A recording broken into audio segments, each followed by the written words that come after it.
안녕하세요. 오늘 여러분과 함께 좀 깊이 이야기 나눠볼 주제는요. 바로 몸신학입니다. 네, 안녕하세요.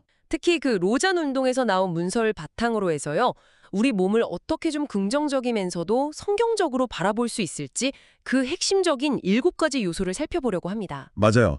이게 단순히 뭐뭐 하지 말자 이런 반대를 넘어서서 우리가 무엇을 위해 있는지, 특히 우리 몸이 어떤 의미를 갖는지 좀 더 명확히 하려는 시도죠. 네, 아주 중요한 지점인 것 같아요. 자, 그럼 이 7가지 요소 한번 같이 풀어가 볼까요? 크게 3가지로 나뉜다고 하셨죠? 네, 창조된 몸, 관계하는 몸, 그리고 성례전적 몸 이렇게 3가지 관점으로 볼 수 있습니다. 먼저 창조된 몸부터 시작해 볼까요? 네, 좋아요. 첫 번째 구성 요소는 이거예요. 창조는 선하며 신뢰할 수 있다. 아, 창세기 1장이 딱 떠오르네요. 하나님이 세상을 만드시고 계속 보시기에 좋았더라 하시잖아요. 7번이나. 그렇죠. 바로 그게 핵심입니다. 우리 몸을 포함해서 이 물질 세계 자체가 근본적으로 선하고 신뢰할 만하다는 믿음의 기초가 되는 거죠. 우리 몸도 하나님의 형상대로 지어졌고 심히 좋았다고 선언됐고요.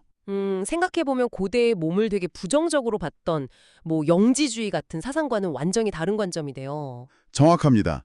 그리고 바로 이 지점에서 두 번째 요소로 자연스럽게 넘어가는데요.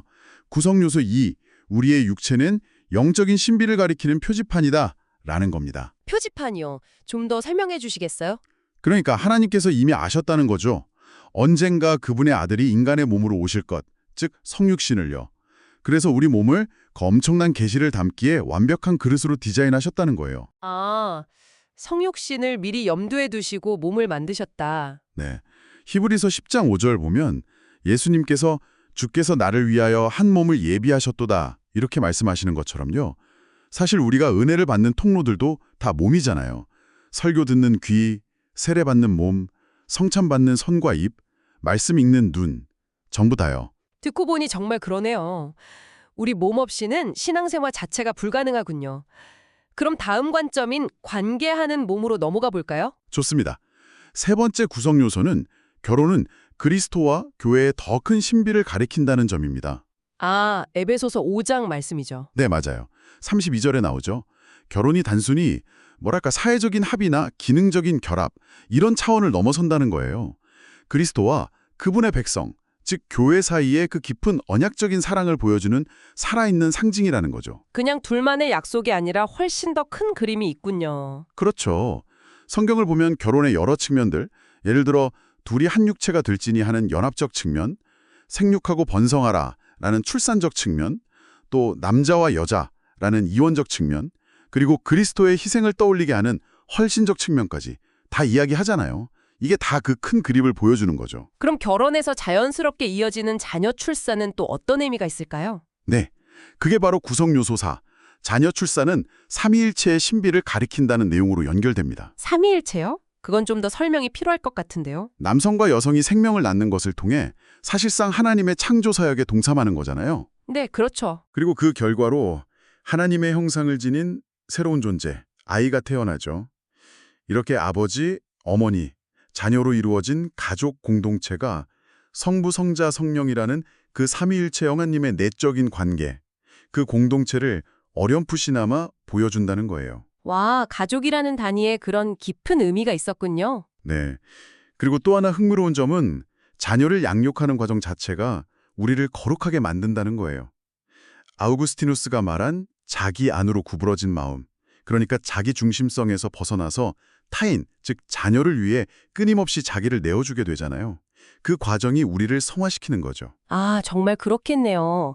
아이를 키우다 보면 정말 나 자신보다 아이를 먼저 생각하게 되니까요. 그런데 관계라는 게 결혼과 출산만 있는 건 아니잖아요. 독신으로 사는 분들의 몸은 어떤 의미를 가질까요? 아주 중요한 질문입니다. 그게 바로 구성 요소 5. 독신 생활은 종말론적 삶을 가리킨다는 거예요. 종말론적 삶이요? 그건 어떤 의미죠? 여기서 종말론적이라는 건 마지막 때, 그러니까 하나님 나라가 완전히 이루어졌을 때의 삶의 방식을 뜻해요. 예수님께서 부활 때에는 사람들이 시집가거나 장가가지 않을 거라고 하셨잖아요. 마가복음 12장에서요. 네, 기억나요. 그건 결혼이 중요하지 않다는 뜻이 아니라 결혼 자체가 최종 목적지는 아니라는 거예요. 결혼 역시 더 큰 실제, 즉 그리스도와의 영원한 연합을 가리키는 하나의 표지판이라는 거죠. 아, 결혼도 표지판이고 독신도 어떤 의미에서는 표지판이군요. 그렇죠. 독신으로 부름받은 사람들은 그 미래의 실제, 그리스도와의 완전한 연합을 이 땅에서 미리 살아내는 거예요. 우리 모두가 결국 향해 가고 있는 그 종말론적인 실제를 지금 여기서 보여주는 증인 역학을 하는 거죠. 그래서 이건 그냥 결혼 안 한 상태가 아니라 그리스도께 온전히 초점을 맞춘 단일 초점의 삶이라고 할 수 있어요. 그렇군요. 독신에 대한 이해가 훨씬 깊어지는 것 같습니다. 깊은 동성 간의 우정도 언급하셨는데 그것도 비슷한 맥락인가요? 네, 그런 깊은 우정 역시 삼위일체 하나님 안에서의 풍성한 사귐과 공동체를 반영할 수 있다고 봅니다. 이제 마지막 범주인 성례전적 몸으로 넘어가 볼까요? 네, 좋습니다. 구성 요소 6. 우리 몸은 세상을 위한 성례전이다. 입니다. 성례전이요? 세례나 성찬 같은 의식을 말하는 건가요? 원래 성례전, sacrament라는 말 자체가 거룩한 신비라는 뜻이었어요. 보이는 물질 세계를 통해서 보이지 않는 영적인 실제를 드러내는 모든 방식을 가리켰죠. 물론 세례와 성찬이 대표적이고요. 아, 그럼 우리 몸 자체가 그런 역할을 한다는 건가요? 네, 예를 들어 세례를 생각해 보세요. 이건 그냥 나 혼자 믿음을 고백하는 걸 넘어서서 세상 앞에서 내가 이제 복음의 증인으로 살겠다는 공적인 선포잖아요. 그렇죠. 공적인 의미가 크죠. 마르틴 루터가 나는 세례를 받았다, 과거형이 아니라 나는 세례 받은 자이다, 현재 상태, 밥티자 투수 숨이라고 외쳤던 것처럼 세례는 우리에게 하나님 백성이라는 정체성을 부여하고 그 정체성으로 세상을 살아가게 하죠. 성찬도 마찬가지예요. 떼어지는 빵을 받으면서 그리스도의 그 부서진 생명, 내어주신 생명을 받아들이는 동시에 우리 자신도 세상을 위해 그렇게 내어지는 존재가 되도록 부름받는 거죠. 네요. 그럼 마지막 7번째 요소는 뭔가요? 구성 요소 7. 우리 몸의 성례전적 본질은 일상적인 삶 전체를 변화시킨다는 것입니다. 일상적인 삶이요? 예를 들면 어떤 걸까요? 뭐 설거지하거나 빨래 개는 거? 아니면 식사 준비하는 거? 이런 거요? 바로 그거예요. 그런 아주 평범하고 반복적인 일상 활동들이 전부 우리 몸을 통해 이루어지잖아요. 네, 그렇죠. 바로 그 행위들이 이것은 너희를 위하여 주는 내 몸이라고 하셨던 예수님의 자기 내어주심을 아주 작게나마 반영하는 통로가 될 수 있다는 거예요. 로마서 12장 1절 말씀처럼요. 매일 하는 설거지가 예수님의 희생을 반영할 수 있다고요. 와, 이건 정말 관점의 전환인데요. 그렇죠. 그렇게 되면 우리가 흔히 나누는 잘못된 이분법들, 예를 들어 성직자와 평신도, 돈 버는 일과 집안일, 뭐 영적인 일과 세속적인 일, 이런 구분들이 다 무너지는 거예요. 아, 모든 일이 다 거룩한 의미를 가질 수 있겠군요. 네, 모든 하나님의 백성이 자신의 일상 속에서 바로 자기 몸을 통해 거룩한 의미를 발견하고 살아갈 수 있게 되는 거죠. 그래서 이게 왜 오늘날 선교 현장에서 중요한 문제로 떠올랐는지 이걸 좀 집중적으로 보려고요.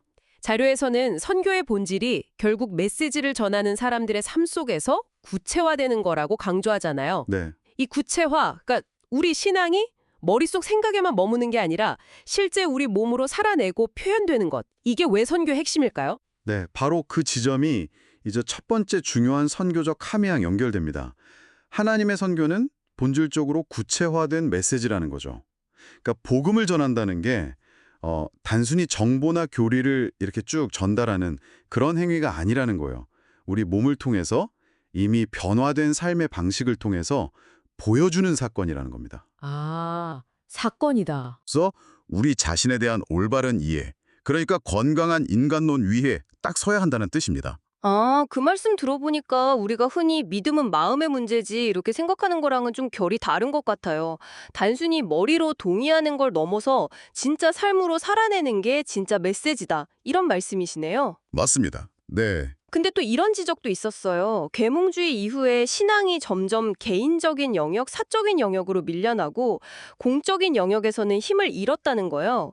이 몸 신학이 그 부분과는 어떻게 연결될 수 있을까요? 아, 굉장히 중요한 질문이신데요.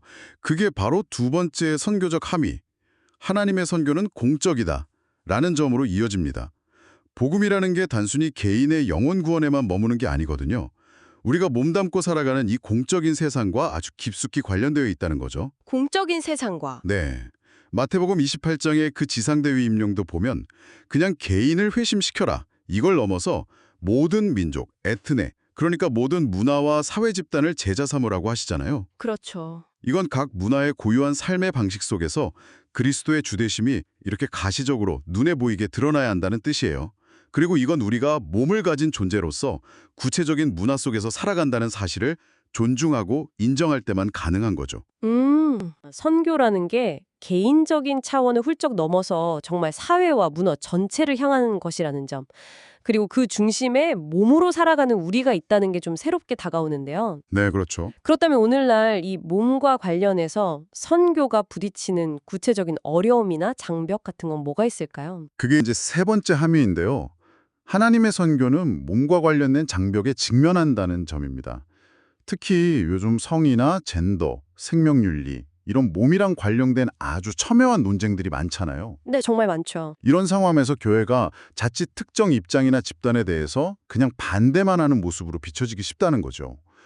자료는 이게 복음을 전하는데 굉장히 큰 장벽이 될 수 있다고 지적해요. 아, 왜 그렇죠? 왜냐하면 사람들이 교회가 궁극적으로 무엇을 위해 존재하는지 그 긍정적인 메시지를 보지 못하게 만들 수 있거든요. 그래서 필요한 게 단순히 우리는 이걸 반대한다 이게 아니라 성경이 말하는 정말 풍성하고 긍정적인 몸의 비전. 예를 들면 우리 몸이 하나님의 선한 창조물이고 또 성육신과 부활의 소망을 담고 있고 공동체 안에서 서로 연결되어 있다는 그런 깊은 의미요. 이런 긍정적인 비전을 적극적으로 제시해야 한다는 겁니다.